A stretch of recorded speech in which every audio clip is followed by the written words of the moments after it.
Hola, excelente día a todos. Vamos a arrancar con nuestra sesión de hoy, puntual como debe ser. Y bueno, las normas son exactamente las mismas que hemos estado trabajando en las últimas sesiones. Voy a darles una breve introducción, también unas referencias de unos minutos breves sobre lo que vimos en las sesiones pasadas. Recuerden que a este tipo de instrucciones ya debemos llegar adecuadamente, por lo menos mínimamente, leídos con las dudas o las opiniones pertinentes para nutrir en ambos sentidos. Las personas que todavía no conozcan esta obra, les invito a que vayan a nuestro canal en Spotify o en YouTube, Masonería Operativa, donde deben analizar dos contenidos principales. En primero es Introducción a la Filosofía Iniciática y después lo que son el componente de esta trilogía, Critón o del Deber, y previamente Apología de Sócrates. Entonces, entendimos en la última sesión lo que implica el deber. El deber es una situación que realmente todos tendemos a decir muchísimas palabras en ocasiones sin comprender su entero significado, y que conforme se va madurando, conforme se van cometiendo errores, fracasando incluso, nos van hiriendo, vamos perfeccionando ese tipo de conceptos o de definiciones, en el mejor de los casos. En el peor de los casos ocurren tergiversaciones de los conceptos, como que la amistad no existe, que el amor no existe, que no vale la pena la inversión, que no vale la pena vivir, todo porque no somos capaces de ir teniendo la resiliencia suficiente o necesaria para poder comprender las vicisitudes de la vida. Y hoy nos encontramos con uno de los conceptos más grandes que el hombre se va a topar dentro del estudio de la vida.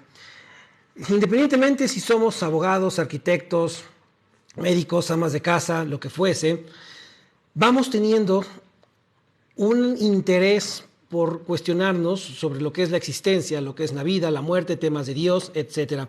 Y en mayor o en menor medida nuestra capacidad intelectual, reforzada por las experiencias, por las charlas con amigos, con padres, por las influencias teológicas, etcétera, van a ir determinando si esto es viable o no, si vale la pena o no. Y sobre estos asuntos es realmente ridículo hoy día que la gente siga teniendo enfrasques en el hecho de si Dios existe o no. Poco importa eso, poco importa si el tema que vamos a abordar hoy en el asunto metafísico, y ahorita vamos a aclarar lo que es la metafísica, hablando sobre el aclaramiento de los conceptos, si el alma existe o no. ¿Por qué? Porque más importante de si Dios existe, de si el alma existe, es saber que ya estamos vivos. Y es muy difícil nacer bajo una estructura humana. Hay más hormigas, hay más peces, hay más plantas que seres humanos. Entonces es realmente ya muy inusual nacer como humano. Y por ello mismo hay temas, hay problemas de familias, problemas con exparejas, con hijos, que no vale la pena continuar o seguir arrastrando, porque nos damos cuenta que, como Sócrates nos enseñó en esta obra que Platón escribe, Fedón o del alma, hay cosas más importantes a las cuales nos debemos abocar. Y bajo esa consideración, el hacer que tu vida valga la pena, sin importar seas ateo o creyente, todos debemos indudablemente buscar la gestación de un hogar. Y bajo esa cuestión hay muchísimo que hacer, y sin perder más tiempo vamos a continuar. En la semana estaba leyendo que cómo es posible que la masonería se meta en asuntos metafísicos si es que busca el pensamiento con base a lo crítico, con base a lo comprobable. Y es que aquí debemos aclarar una situación bastante interesante. Dudas o comentarios los vamos a verter al final, pero mientras vayan escribiendo todo lo que sea necesario. La metafísica es una rama de la filosofía. Esto es algo que hoy se pierde. Un metafísico no es una persona que va a tomar clases de metafísica. No es una persona que tome una iniciación metafísica, así como te puedes iniciar en la masonería o te puedes iniciar en la santería. La metafísica originaria, sin tergiversaciones, sin New Age, sin metafísica de lo absurdo, sin estupideces del consumismo contemporáneo, el metafísico es una persona que conoce la filosofía y que ha avanzado dentro de los procesos del discernimiento, dialécticos, es decir, hay un método para poder ser llamado metafísico. Hablar sobre chakras, hablar sobre energías, hablar sobre cuestiones del Kundalini, hablar sobre dioses, maestros ascendidos, N cantidad de cuestiones que son temas ciertamente que debemos abordar, pero con el proceder metodológico conducente, porque de otra forma vamos a caer en la fanatismo y en la superstición que se da mucho aquí, mucho en creencia. Por ello, antes de meternos en esos asuntos, antes de llegar a la obra de Fedón o del alma, analizamos Critón o del deber y previo Apología de Sócrates, donde todo de forma estrictamente crítica nos lleva a podernos posicionar hoy día sobre lo que es el deber del maestro. Entonces, si alguien les dice que es metafísico, es porque sabe hacer silogismos, sabe hacer procesos dialécticos, sabe mayéutica, sabe quién es Kant, sabe quién es Rousseau, ¿sale? Esto, por supuesto, es desde la línea, desde el trabajo que a mí me compete transmitirles. Si ustedes están en desacuerdo, por favor, contraarguméntenlo. No solo opinen, contraargumenten, ¿sale? Y si Sócrates, hacemos caso a la metafísica que él nos transmitió, que es una metafísica de altura, por medio de silogismos nos comprueba que el alma existe, que es viable la reminiscencia, que es ese concepto, etc. Entonces, para estos asuntos comprendamos que el metafísico es una persona que sabe metafísica. Y abrimos en las primeras páginas de la obra de Fedón, nos encontramos con que sus amigos van a ver a Sócrates. Sócrates está ya en prisión, han pasado varios días por una cuestión muy interesante, no murió luego, y uno de sus amigos ve cómo le quitan los grilletes a Sócrates, y Sócrates se soba el dolor, y una de las primeras escenas que más me llama la atención es que Sócrates, al ver a su familia, su esposa y sus hijos llorando, los corre de su celda. La mujer se expresa con más o menos palabras: no me digas que vas a recibir hoy en tu último día a tus amigos. Y Sócrates se enoja. Y para entender por qué se enoja debemos comprender el carácter de Sócrates y el deber de ese maestro, que en un futuro vamos a encontrar una forma diferente, pero con un mismo fondo en el Maestro Jesús. Cuando le imploran a Jesús en la cruz y Jesús dice: pero mujer, ¿por qué lloras? Ahí está tu hijo, ahí está tu madre. Entonces, estas mismas palabras que Sócrates indica al decirles: por favor, Critón, corre a mis hijos, a mi esposa, llévatelos. Porque aquí no quiero gente que llore, que se lamente. Hay gente que va a venir a vivir la experiencia de las últimas palabras de un maestro. Recordemos que en el en vivo pasado indicamos que Sócrates jamás dijo esas palabras: yo solo sé que no sé nada. Eso es una falsa humildad. Sócrates, en su apología de Sócrates, indicó: yo sé que soy el más sabio de Atenas. Él así lo dijo, así está registrado. Entonces, él sabía que no había nadie más capacitado como pensador en toda Grecia. Él lo sabía. Y que llores en vez de aprovecharlo y sacarle todo el jugo a la vida es la filosofía principal de Sócrates.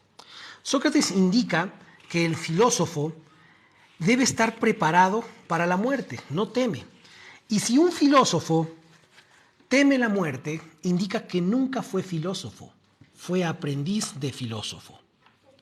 Porque un filósofo, para Sócrates, no teme jamás a la muerte. ¿Sí? Sócrates nos empieza a indicar que es por gracia de que existe una dicotomía alma-cuerpo que el ser humano puede llegar a conocer lo más sutil, como el amor, el cariño, la felicidad, cosas que no tiene una compaginidad para reconocer por el cuerpo físico, por lo que fenece. Así que solo realidad puede reconocer realidad.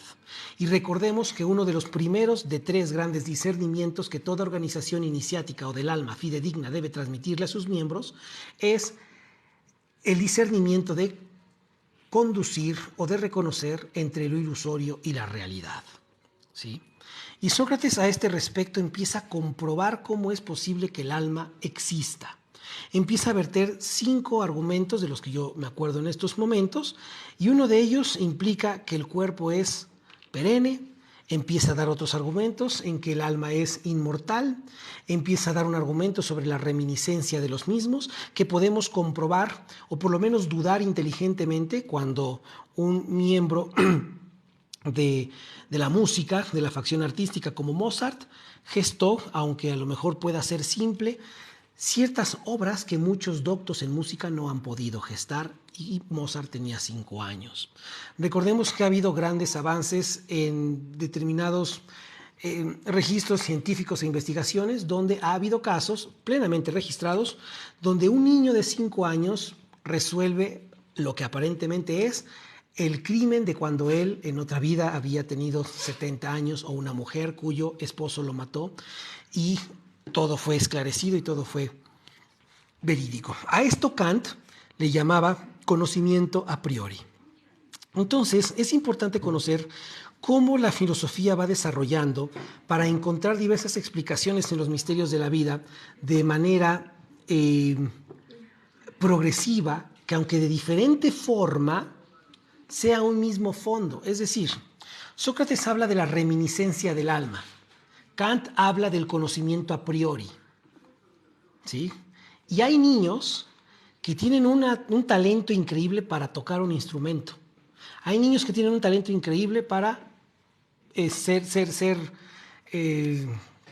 oradores. Y ya vemos otros que empezamos a hablar con seguridad ante el público a los 20 años. Entonces ahí podemos encontrar en este razonamiento de borrador imperfecto que sí existe ese conocimiento a priori, que sí educarnos solamente, decía Sócrates, es recordar. ¿Sale? Bien. Sus discípulos, más bien, sus amigos de Sócrates, porque como tal discípulos no, ya lo hemos aclarado, le indicaban: ¿por qué estás tan calmado? Y Sócrates va explicando en este diálogo: es que voy a tener la oportunidad de comprobar si existe algo más allá que esta vida. Imaginen el nivel de desarrollo que tenía esta persona de estar feliz por morir, dejando hijos, dejando esposa, dejando una madurez en el discernimiento, pero que ya el mundo ya no le podía enseñar más, y que ya tenía realmente mayor capacidad para comprender qué hay más allá de. Y muchos nos vamos para atrás. A mí apenas me dio una gripe, cada que me da una gripa siento que se me llevan el alma, pero es que sucede algo muy interesante, que el filósofo, dice Sócrates, llega un momento en que no se entretiene con asuntos ilusorios, no pierde el tiempo con asuntos banales. Que si la gente, apenas no, un pobre tipo en TikTok me dice: es que ¿por qué dices la palabra estúpido? Bueno, pues porque yo lo digo con base a la etimología para provocar, tiene un objetivo, que tu tontería de estarte enganchado me ayude a mi algoritmo, pero no lo entiende la gente. Entonces, ese tipo de cuestiones realmente ayuda demasiado a que, si tú sabes direccionar el hate de la persona, ellos trabajan para ti. Si tú sabes direccionar cómo trabaja la mente del esclavo, va a trabajar para ti. Pero tú también, a su vez, tienes la responsabilidad de no volverte amo, sino que operes con una intención soberana para hacerle entender a la gente, con ironía socratiana, mayéutica, el error de engancharse en asuntos estúpidos, en asuntos sin realmente relevancia. Y esto ocurre demasiado en chismes familiares, ocurre demasiado en chismes dentro del trabajo, en cuestiones políticas, de cierto estaba platicando, donde nos quedamos solamente en lo superficial por no ir más allá del naúmeno, decía Kant, o de la esencia de las cosas. Bueno, a lo largo de los diferentes argumentos que Sócrates presenta sobre el por qué debe morir, sobre el por qué está feliz, Sócrates dice: y si después de que yo les diga todo esto tienen alguna duda, háganmela antes de que me vaya. ¿Tienen algún argumento para que no muera? Como cuando le dijo a Critón: háganmelo. Y nadie puede refutarlo. Porque todos los silogismos, todas las estructuras que plantea Sócrates están tan estructuradas que se necesita realmente un conocimiento equilibrado entre lo mundano y la aspiración a conocer más allá de lo material, que eso es algo que el filósofo hoy ha perdido. Tenemos un personaje, Chomsky, que dice que entre más inteligente la gente es más retraída. De hecho, hay como que un meme, ¿no? Una persona tonta y está feliz. Una persona que va conociendo y se va haciendo más amargada. Eso es un sofisma que mucha gente cree y por eso dicen, bendita ignorancia. No, es que la verdad cuando la logras asimilar, sí, te libera, pero el proceso obviamente te lleva tus buenos fregadazos, pero al fin y al cabo el pensamiento filosófico siempre será descubrir lo que es la verdad. Y aquí te voy a dar una definición de lo que es la verdad, como un extra de este en vivo. Verás. No existe tal cosa como la verdad absoluta, la verdad relativa, la verdad, mi verdad, tu verdad o la verdad de todos. La verdad sencillamente es y punto. Y quiero que razones en esta definición que hoy te voy a transmitir. Y si fuera uno de esos coach corruptos te va a decir, y no te voy a cobrar nada. La definición de verdad que tengo para transmitirte es, la verdad es la percepción de la realidad. Ahora, indaga la etimología de percepción para que comprendas que la palabra percepción también la empleamos de forma errónea. No existe nada como tu percepción, mi percepción a la percepción del otro. La palabra percepción se compone de tres raíces léxicas. Per, que significa capturar, capere, completo, o si no es que es al revés, ahí me corrigen, e ion, acción y efecto. Entonces, a nivel etimológico, a nivel esencial, filosófico, la palabra percepción significa acción y efecto de capturar todo por completo. Todo, no un cachito. De tal forma que si yo coloco este objeto que está aquí, a esta distancia, y te pregunto, tú querido televidente que estás allá, ¿qué es esto? Tú puedes decir, es una línea, es un ladrillo. Y la persona que está aquí a un lado me va a decir, no, pues es una tarjeta negra. Y la persona que está aquí del otro lado va a decir, ah, pues parece un celular, tiene aquí lo que es una cámara. O los tres están equivocados o alguien está en lo cierto. Porque como para realmente capturar todo esto, para tener la percepción total de este objeto, necesitamos acercarnos e interactuar, desmembrar. ¿Qué es esto? Y entonces vas corroborando, ok, sí, es un celular de marca tal, y entonces así tendrás la percepción de este objeto. Por eso el meme que dice, y el pensar, es que yo veo un 6, tú ves un 9, la verdad está dependiendo cómo lo ves. Tonterías. Si tú ves un 6 y yo veo un 9, y alguien ve una G, y alguien ve un palito con un circulito ahí, bueno, pues investigamos. Investigamos de qué se trata. ¿Quién colocó ahí? ¿Cuánto tiempo lleva? Y si no llegamos a ninguna conclusión, gestamos hipótesis. Pero no decimos la tontería de que, bueno, cada quien su percepción. No. Es diferente decir percepción a punto de vista. ¿Sabes? Eso es muy diferente. Y es que la filosofía tiene como objeto eso. Buscar hipótesis cuando no se pueda lograr un axioma o un conocimiento fidedigno, sin duda, y por otro lado, gestar hipótesis cuando haya la posibilidad de estar errado. Y es importante que sepamos saber cómo con contundencia hacer valer el episteme o el conocimiento de causa con que nos expresamos. Porque por mantener una falsa humildad, se permiten muchas arbitrariedades. Se educa de manera inadecuada. Un pensamiento también tonto y absurdo es decir que cada quien puede interpretar un texto o un símbolo como quiere. Eso es una estupidez también. Porque si nos vamos a interpretaciones, habrá tantas como tantos desquiciados, fanáticos existan. Y será muy difícil discernir entre el verdadero significado con diferentes niveles y la interpretación de alguien intelectual o pseudointelectual. Bien, continuamos. Dudas, comentarios, vayan escribiéndolas, por favor. Todo lo que quieran expresar, incluso hasta mentadas de madre. Ya saben que me vale gorro y eso ayuda al algoritmo. Entonces, vamos a ver. Eh, Les voy a enumerar algunas de las pruebas de la inmortalidad del alma que tengo aquí como datos. Dentro de la prueba de la inmortalidad del alma se encuentra el argumento a la afinidad. Sócrates comienza a presentar este argumento basándose en que existe una naturaleza divina y una naturaleza humana, mortal o inmortal, y compara a las ideas como este aspecto divino o inmortal, mientras que el cuerpo se identifica con lo mortal.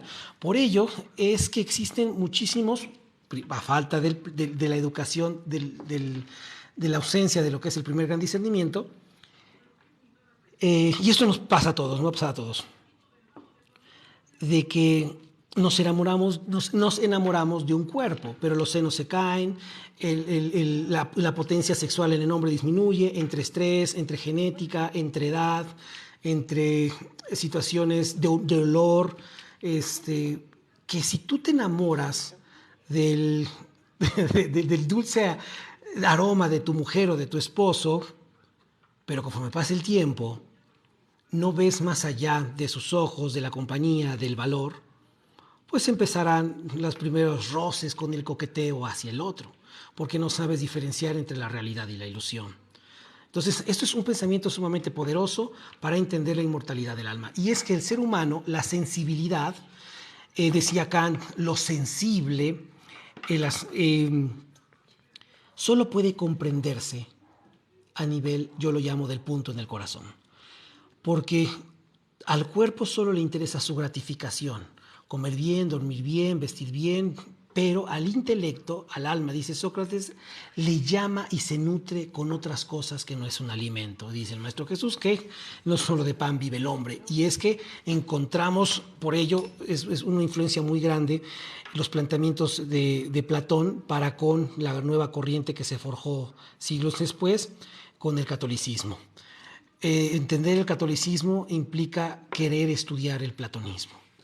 La teoría de la reminiscencia, como segundo argumento, Sócrates emplea esta argumentación, no quiero llamarle teoría, es más una argumentación que indica que aprendemos algo solo porque lo recordamos. Lo que te mencionaba hace un momento de lo de Kant con el conocimiento a priori, que lo estudiamos en la escuela. De hecho, a mí me gustaban mucho las clases de filosofía cuando yo las recibí en la secundaria. De repente me dio tristeza, pero también es una oportunidad de negocios que ya después les estaré transmitiendo, porque afortunadamente hay muchos padres que todavía no saben cómo ayudar a sus hijos en este desmán que, por ejemplo, en México está pasando con la carencia de conocimientos académicos. Y bueno, ya les estaré anunciando una posibilidad para que sus hijos de 15 años en adelante se sumen a instrucciones filosóficas plenamente críticas para que aprendan a adquirir conocimientos de finanzas, de economía, de educación física, de psicología, cosas que no le van a enseñar en la escuela y que ciertamente no nos da tiempo como padres en nuestra propia casa, porque pues tenemos que trabajar y tenemos que hacer muchas cosas. Entonces ese proyecto de repente te lo estaré arrojando y es una oportunidad increíble para darle solución y que el ser humano realmente recuerde lo que es saber vivir. ¿Sale? Bien. El argumento de la causa. Sócrates plantea que todo lo que tiene vida proviene de su lado opuesto y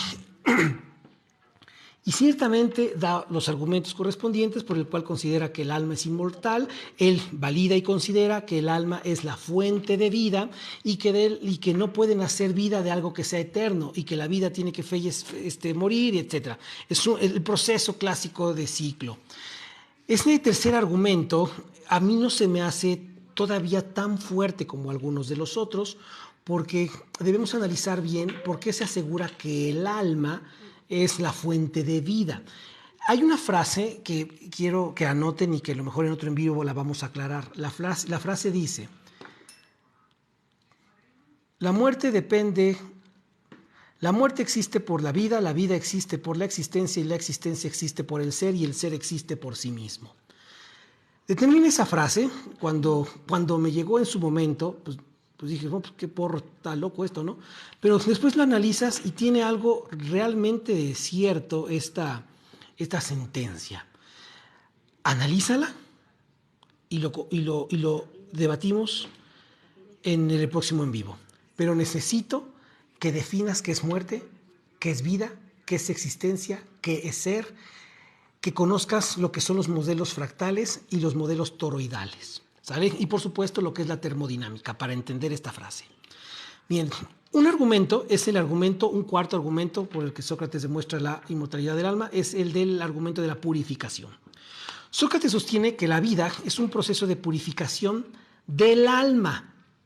Y es que Sócrates indica que el alma es pura y eterna. ¿Sale? Recordemos que lo eterno, la realidad, tiene más de 10 características. Una de las características de la realidad es que es inmutable. Al alma no le podemos quitar ni sumar nada. Y el cuerpo, el ser humano, se quita lo gordo, se quita la presencia incorrecta, se refina en sus modales, porque empieza a sutilizar su sensibilidad, empieza a reconocer que necesita expresar algo, una formalidad en el mundo donde se rodea. Entonces, si nosotros buscamos la depuración y la rectificación, Sócrates lo indica que es a razón de una necesidad del alma por expresarse y verse pulcra. Interesante esto. Un quinto argumento es la teoría de la recurrencia. En este argumento Sócrates sugiere que todo en la naturaleza sigue un ciclo de nacimiento y muerte, y el alma también debe seguir ese ciclo, solo que en el caso de ella es reminiscencia, es reencarnación. ¿Sale? Si el alma muere, debe renacer en algún momento porque es eterna, lo que implicaría su inmortalidad en el sentido cíclico. Ahora, esto Sócrates no tiene forma de corroborarlo al momento de estar vivo. ¿Sabes cuándo lo hace? Cuando muere. Ahora, ¿en qué momento se me fue aquí? Miren, acabo de materializar. Esa es la magia del cine. Bien, porque veo que la filosofía está elevada. Entonces, Sócrates no tiene forma de corroborar esto. Yo no sé si Dios va a existe o no, dice, pero quiero saberlo. Y a diferencia de ustedes, dice Sócrates, lo voy a comprobar hoy. ¿Y saben qué más? No tengo miedo, chillones. Bien, vamos a dejar esta primera parte aquí y ahorita vamos a su muerte. ¿Qué ocurre en ese proceso de muerte? Sí, me fui de volada, pero porque este libro ya anuncié que lo tendrían que haber leído desde hace un mes, y entonces vamos a leer algunos comentarios a este respecto. Entonces, veamos. ¿Qué dice aquí? Soy nuevo en esto, dice, desliza a la izquierda, vamos a ver. Felicitaciones y eso me los voy a brincar, pero se los agradezco a todos. Estoy próximo a formar parte de una logia en mi municipio. ¿Algún consejo? Revisa nuestro canal, ahí tenemos muchos. Y recuerde, yo no os doy consejos ni jamás les daré recomendaciones. Yo opino, enseño o aprendo con ustedes. Para consejos busquen a alguien más, por favor. Gracias. Dice aquí, ¿dónde te mando mensajes? ¿Tiene costo? ¿Qué tiene costo? Mandarme mensaje, no, pero mira, tenemos hermano en Patreon, en nuestra página. Es más, no, me voy a centrar a la instrucción, por favor. Ahorita no es tampoco para vender aquí, pero muchas gracias. ¿Sale? Vamos a centrarnos en esto, porque sí, en este caso sí quiero respetar la instrucción y al final ya si quieren damos esos informes. ¿Sale? El cerebro interpreta según sus cerdos. Genial, muy bien, Apolo 25. Esto es importante. Para entender la filosofía necesitamos, que lo dijimos desde Critón, no, desde la apología de Sócrates. Para entender la filosofía necesitamos reconocer que todo ser humano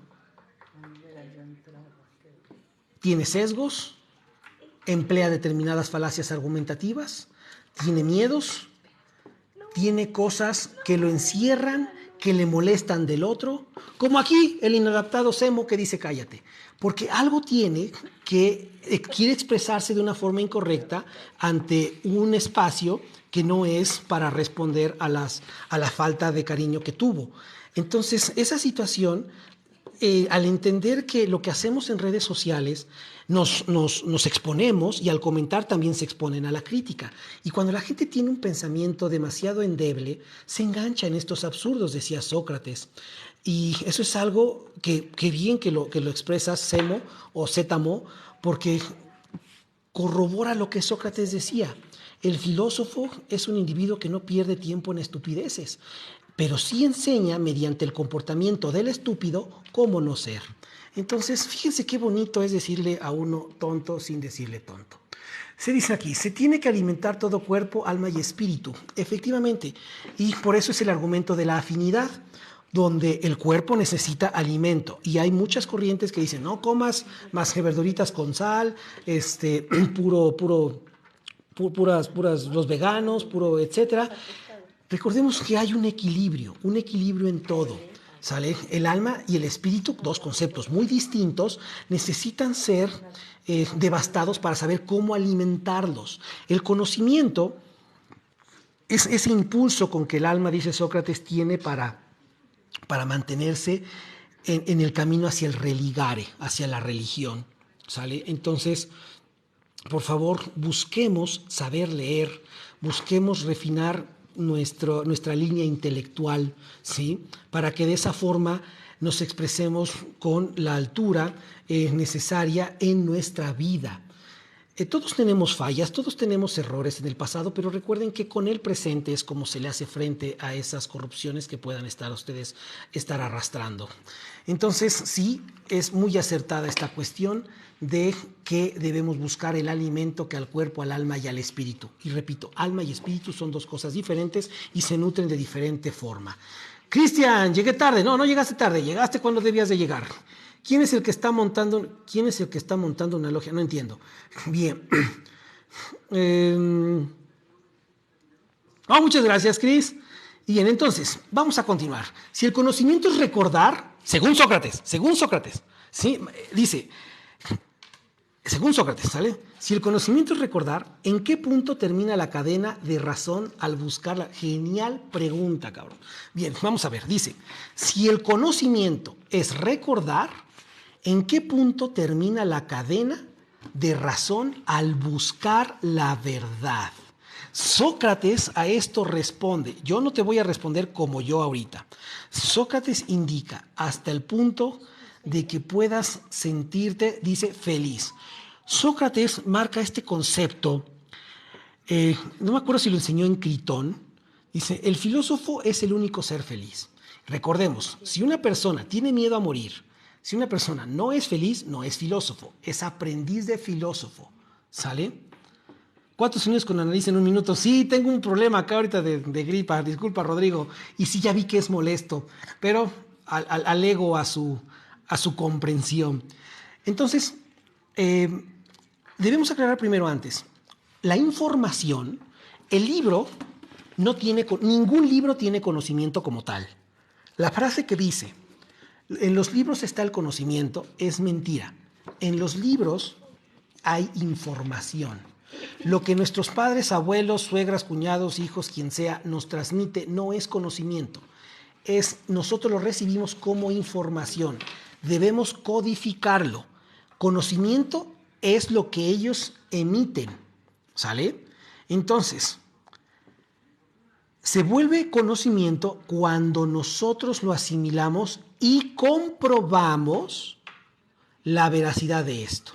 Ahora, hay falso conocimiento validado. Eso también, y hay mucha gente que se conduce por N cantidad de conocimiento validado, ¿sí? Y dice aquí Alfredo, ya sabiendo la diferencia entre información y conocimiento, ¿en qué punto termina la cadena de razón al buscar la verdad?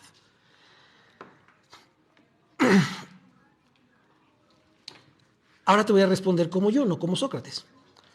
Considero que es hasta el momento en que sabes recordar quién eres. Yo no sé quién soy. Por lo tanto, mi conocimiento aún es incompleto. Yo no sé si realmente existen los milagros en el aspecto como muchas corrientes lo afirman, pero sí sé que existen cosas que dentro de la naturaleza existen que sorprenden al desarrollo humano. Sí sé, porque lo he visto, lo que es curar con las manos, curar con la oración, lo que es hacer frente e inspirar a un pueblo para que salga a la batalla. Pero yo todavía no sé quién soy.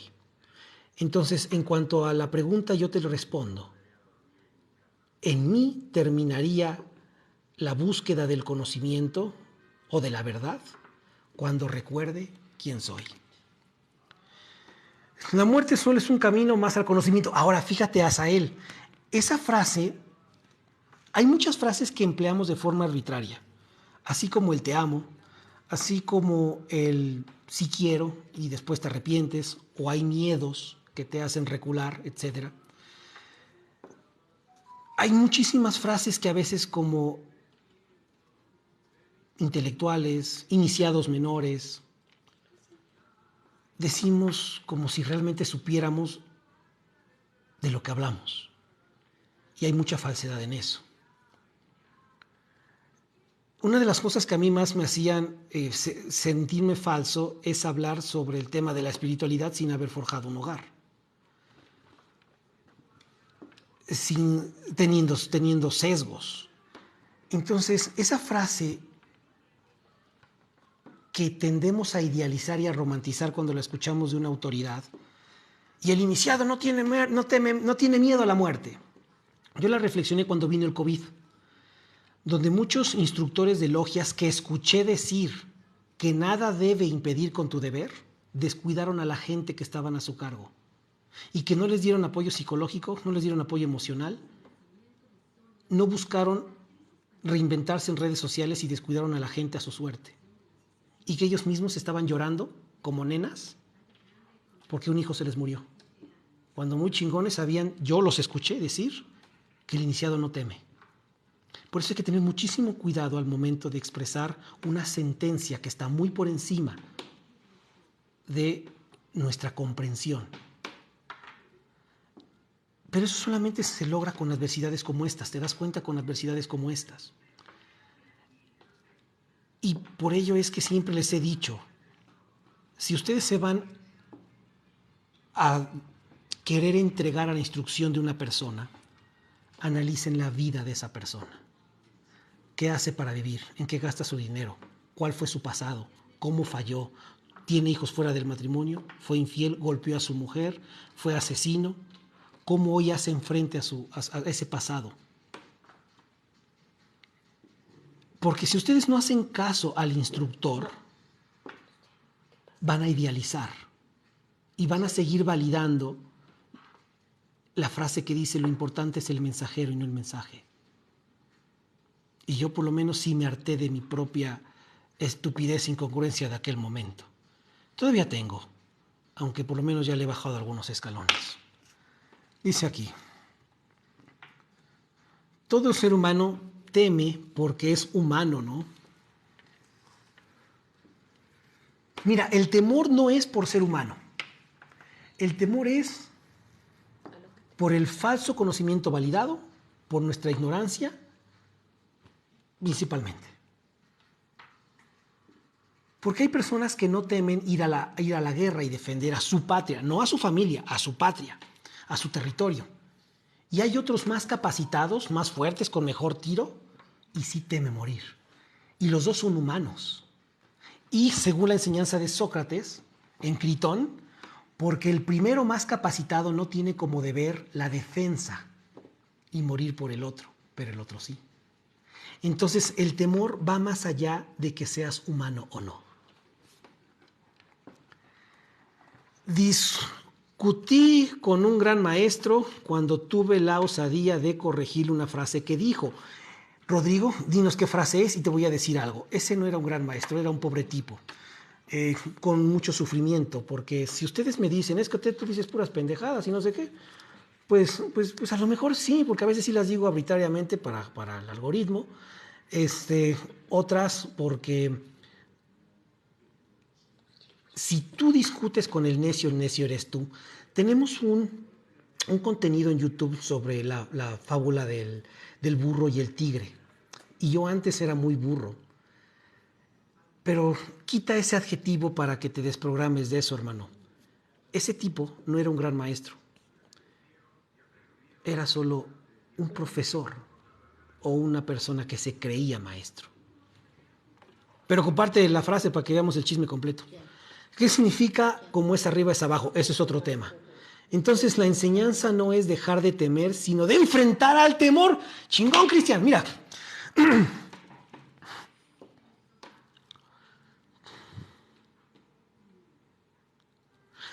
Sócrates, empleando la lección de hoy, Sócrates no temía a la muerte, ya en ese momento que estaba en la apología. Sócrates lo que temía era darle la espalda a su enseñanza, por eso con Critón jamás se fue, jamás huyó. Dijo, ¿cómo me voy a ir, Critón? Le daría la espalda a lo que siempre he enseñado. ¿Sí? Y les he dicho que en la ocupación china, a un maestro le preguntaron, oye, ¿en algún momento temiste por tu vida cuando estabas en las cárceles chinas? Y un chino y el maestro tibetano respondió, sí, varias veces temí por mi vida. Cuéntame cuál fue la más importante. Puta, me acaba de caer esto ahorita por un tema que traigo. El día en que pensé odiar a los chinos. Para ese maestro tibetano, perder la vida no era morir, sino odiar. Entonces, así es, Cristian.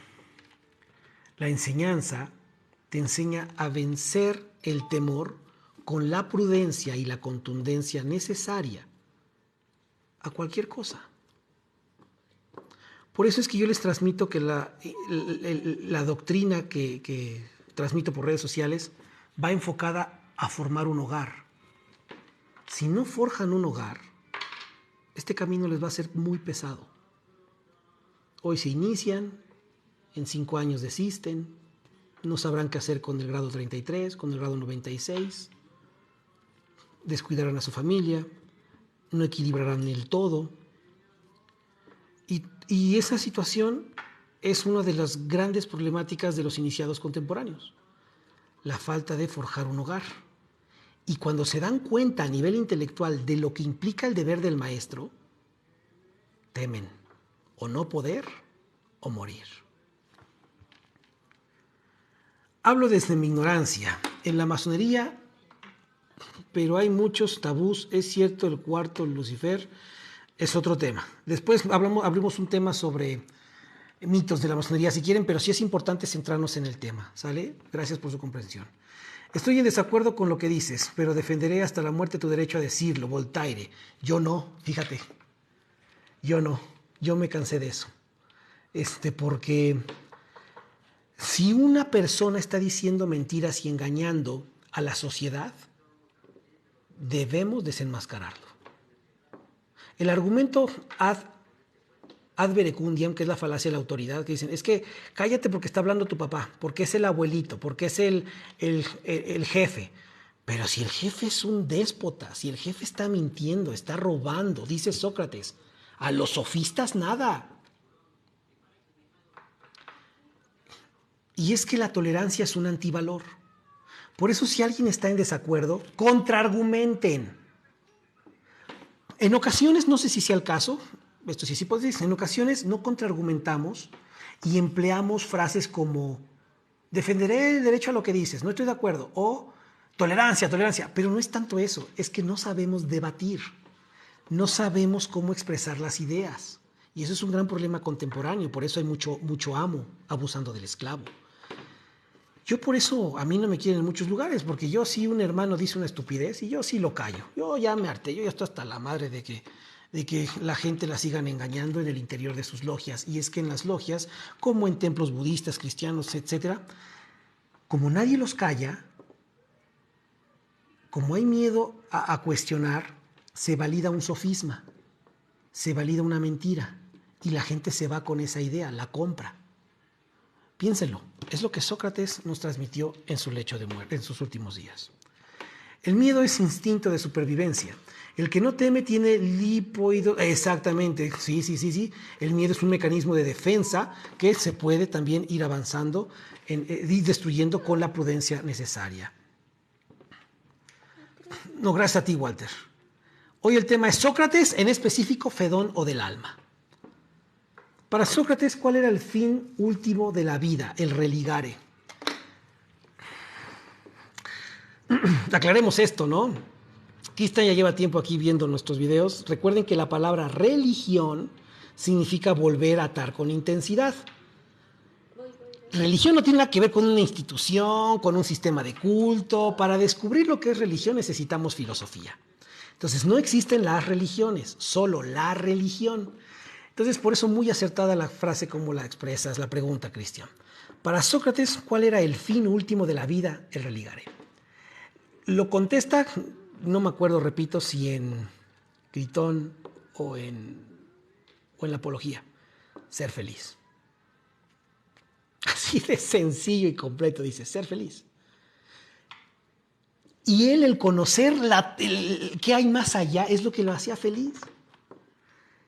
Por eso corrió a su mujer, a sus hijos, por eso no quería a nadie chillando ahí, porque eso no le hacía feliz. Dice, eso yo ya lo brinqué, esos son asuntos mundanos. Entiendan que hoy mi alma va a conocer más que las lágrimas que a ustedes les afectan. Esa es su bronca, no la mía. Y Sócrates dice, el filósofo, su fin es ser feliz. Tema interesante para otro live, lo que implica la felicidad, su naturaleza, cómo llegar a ella, cómo no perderla, cómo transmitirla, cómo encarnarla. Hermano, ¿qué tan factible es que se use el miedo como catalizador? No, pero pues Dice Maquiavelo, el fin justifica los medios. No es cierto.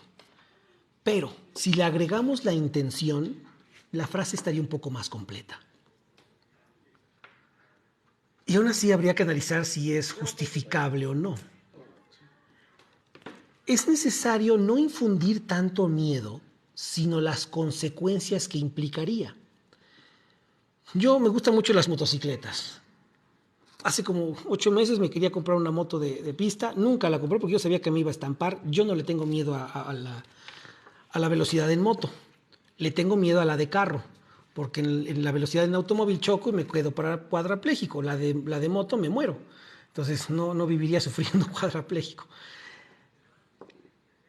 Como tal, no es justificable.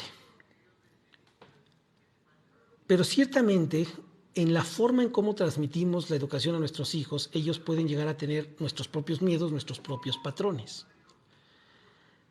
Si nosotros vivimos fomentando miedo en nuestra educación, vamos a gestar generaciones temerosas del deber de ser padres, deber de casarse, deber de emprender, etc.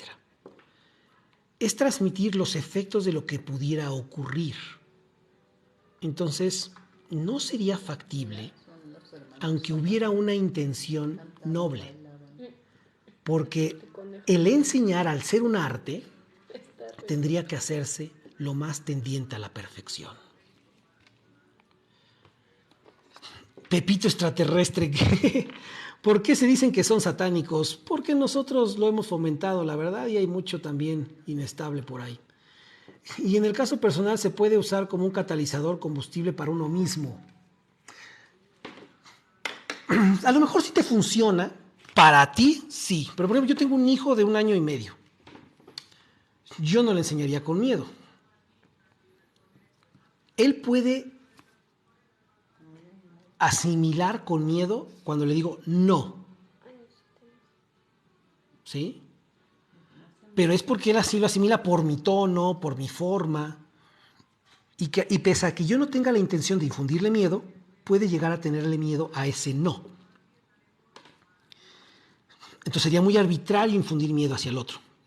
Hay muchas enseñanzas de terrorismo, y eso lo pasé yo en mi logia madre, donde decían que si te ibas, te iba a ir de la fregada, si te ibas a darle la espalda a los maestros, si te ibas, y luego cuando la gente se iba y le robaban, algo pasaba, como que sí validabas eso y dices, ay cabrón, pero entonces se me hizo muy baja esa forma de enseñanza de terrorismo, saqué un contenido en YouTube sobre eso, y entonces enseñar con miedo fomenta a que el niño cuando crezca se vaya a sectas, se vaya a validar con amos lo que no puede encontrar en sí mismo.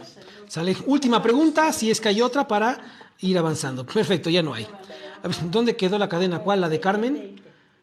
Sale Alfredo, nos vemos mañana en la sesión. Bien. Para la siguiente semana, esta lección que viene, la vamos a dejar para la siguiente semana, el próximo viernes. ¿Cómo murió Sócrates? Indaguen qué significa la frase págale un gallo a Asclepio. Indaguen, analicen qué se describe sobre la muerte de Sócrates en cuando tomó la cicuta. Ya estaba ahí, todo oído para tomarla, ya se quería ir, ya se quería desprender.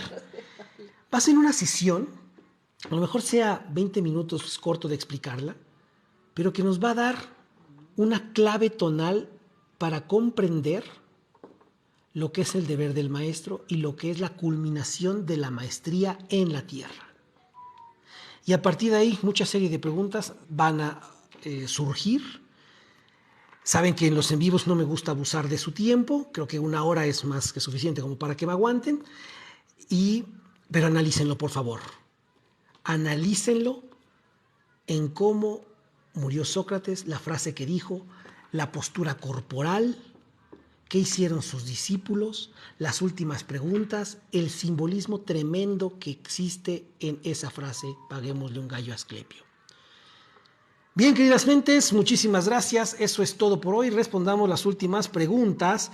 Dice aquí José Escobar, la única manera en la cual respondo el reteje masónico es de forma personal. Yo soy de la ciudad de Puebla. Si en algún momento nos vemos o que yo esté viajando, te respondo todas del grado 1 hasta donde lleguemos, pero de forma personal, ¿sale? Porque sí, ya hay mucha arbitrariedad en redes sociales. Entonces, si la gente quiere creer que soy masón o no, es una cuestión también de prudencia. Ahorita no crean que lo soy, a lo mejor qué tal si soy satánico, ¿no? Por ahí dicen.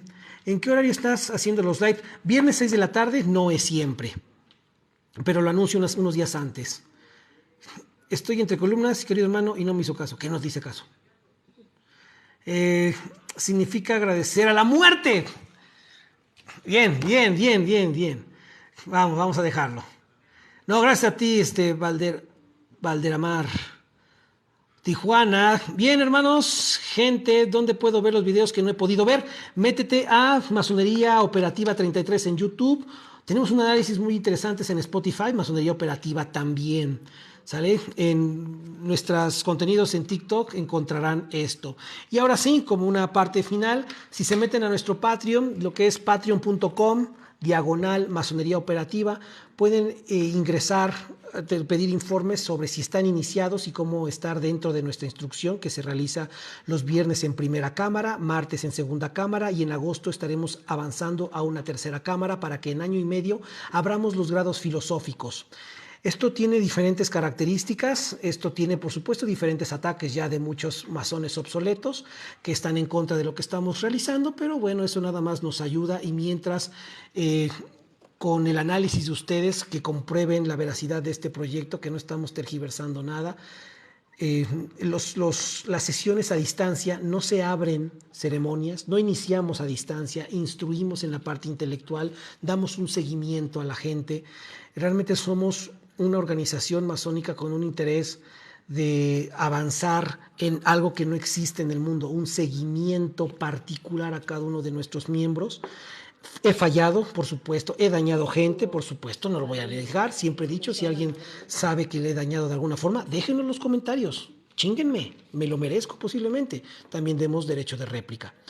Entonces, métanse si les interesa, para personas iniciadas en masonería o no iniciadas. Si no están iniciadas, se tendrán que ir a un grupo de estudio de los domingos y los lunes, 9 de la noche, en cualquier parte del mundo de habla hispana. Y próximamente lanzaremos nuestro canal también en inglés. Bien, muchas gracias, Rodrigo.